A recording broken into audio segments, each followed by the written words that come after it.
Okay, so here we are on the Logger Pro force plate. Again, it's much like a bathroom scale. So if I step on here, see how it says read 0, just like a bathroom scale. I step on here, okay, right now. Okay, so right now I have two forces acting on me. I have force gravity going down, and I have the floor pushing up on me. And you can kind of see that's fairly steady going about here. Now, here's the deal. Is a bathroom scale doesn't actually measure weight, which is force gravity. Okay, a bathroom scale actually measures your normal force, and it's actually a really interesting tool to studying the forces of common day things like impact or jumping or slamming into something. And so it actually reads your force normal like I was saying. Okay, so let me go ahead and restart my program here, and I'm going to do a jump. Okay, so now go ahead and watch the screen as I jump. Okay, now there's a lot of different interesting things as we look at this. Now let me go ahead and scroll in here. Okay. Okay, let's go ahead and give this a deeper analysis here. Okay, so notice, like I was saying earlier, this is actually measuring your force normal. Okay. Look at what happens to my force normal as I go to take a jump. Okay? It actually spikes up. All right? It has to be greater. So when I'm standing here and at the not moving system, my force normal equals my force gravity. But think about it. When I jump, the force normal has to be greater than force gravity, or I'll never actually leave the station. Now what's happening here? What just happened to my normal force? Oh, I could actually take a look at that distance right there, and that would actually be my hang time. I'm not actually touching the floor. Now, did all of a sudden my weight go away because I was up in the air? Absolutely not. All right, I still have weight. Force gravity is still pulling on me even while I'm in the air, but the floor is not. Okay, so this illustrates that the scale actually measures the force normal on me. Okay, up here is where I impact. Notice the force normal has to go very large to slow me down and get me to a stop. So for that moment, the force normal is actually greater than our force gravity, or I wouldn't actually slow down. Okay, and you're going to see how this relates to our example problems in just a moment. Now let me make sure I got the screen aimed the way that I want to for this. And we're going to now go through several examples of how this applies. Okay? So let's go back to the PowerPoint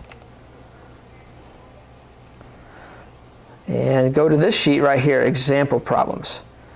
Okay, let's zoom in here. All right, so first of all, so keep that in mind. There's a couple of other big principles that you need to keep in mind here, okay?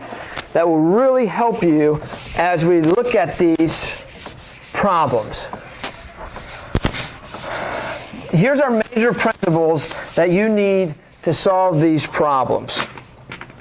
Okay, I'm going to put this. I put this right in the top here. What I'm going to put on the board now. So this is really important. Okay, everything depends on what's happening with the velocity. Okay, is the velocity changing, or is the velocity steady? Okay, I'll put up here right in the middle. It all depends upon velocity. Okay, if the velocity is steady,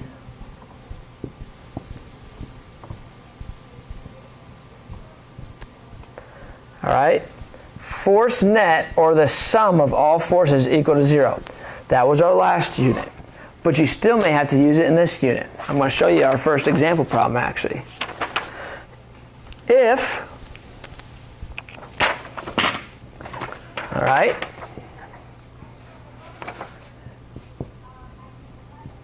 if velocity is not steady, or acceleration is not equal to 0, okay, we now use our new equation, which will be net force equals m times A. Same principles as last unit. We still look at all the different forces and start with our force diagrams, which we'll go into in just a moment. The other thing that we can use is this principle right here, is force gravity is equal to m times 10. And we can use that in either situation to convert our mass to our force gravity. Okay, so let's go ahead and give these a shot. Let's go ahead and give a couple of these a shot here. Okay, so we have, in this situation, a football player in an elevator.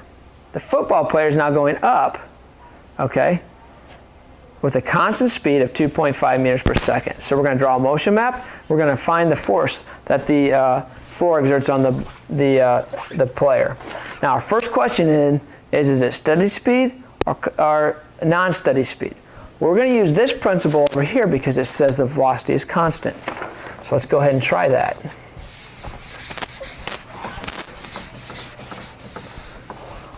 So our system will be the football player. Now what's nice with the way that I drew the system, okay, or define the system, is I don't have to think about anything about the elevator itself. All I have to think about is what's acting on that football player. What's acting on that football player is just the floor pushing it up. All right, so we're going to put acceleration is equal to 0 here, and we're going to draw the force diagram. So we've got force gravity, okay, and we have our force normal. These two are Newton's first law pairs, so they're going to be equal.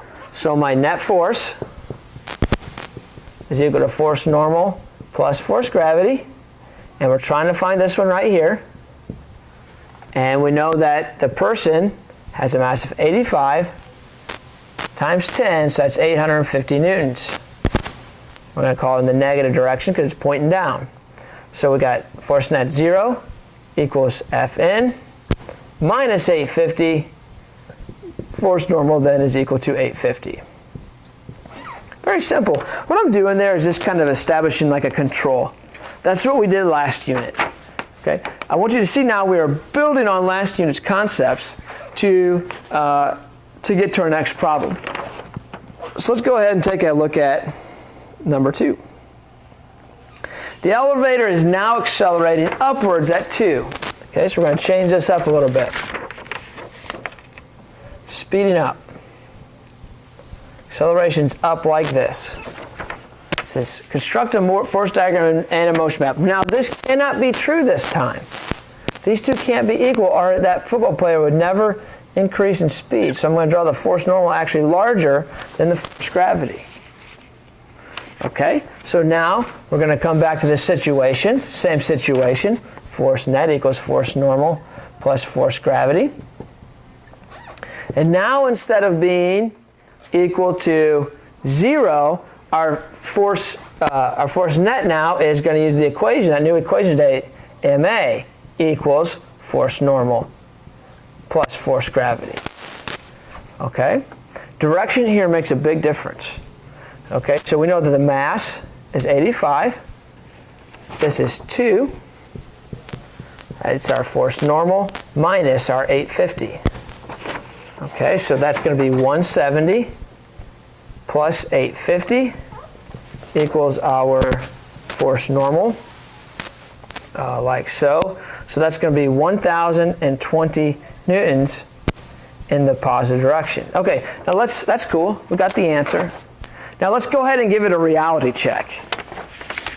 All right, so should this, I'm going to go ahead and draw this in here. Should the force normal be 1,020 newtons? Well, let's look at it. Should this one be larger than this one? Well, absolutely. The acceleration is going up this way. So this one up here has to be bigger than this one because the acceleration is going up that way. The acceleration, the net force, must be going in the same direction.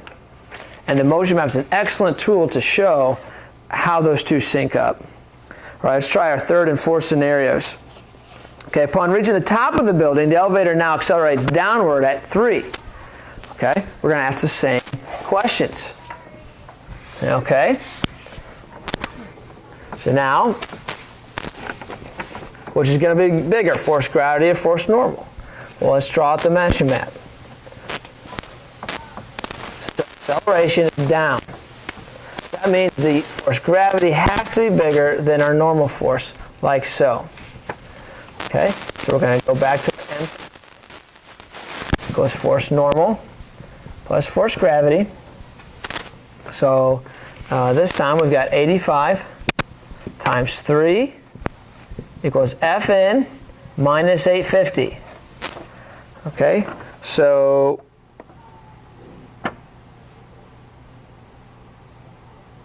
when we go ahead and subtract these out, let's see what's 85 times 3. Let me get that calculated out for you guys. 85 times 3, that's 255 equals force normal minus 850.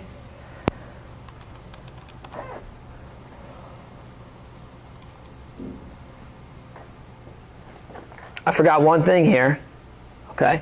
I forgot that this is a negative acceleration, so that's going to make a big difference. So it's actually negative 255 plus 850, and we get force normal equals to 595.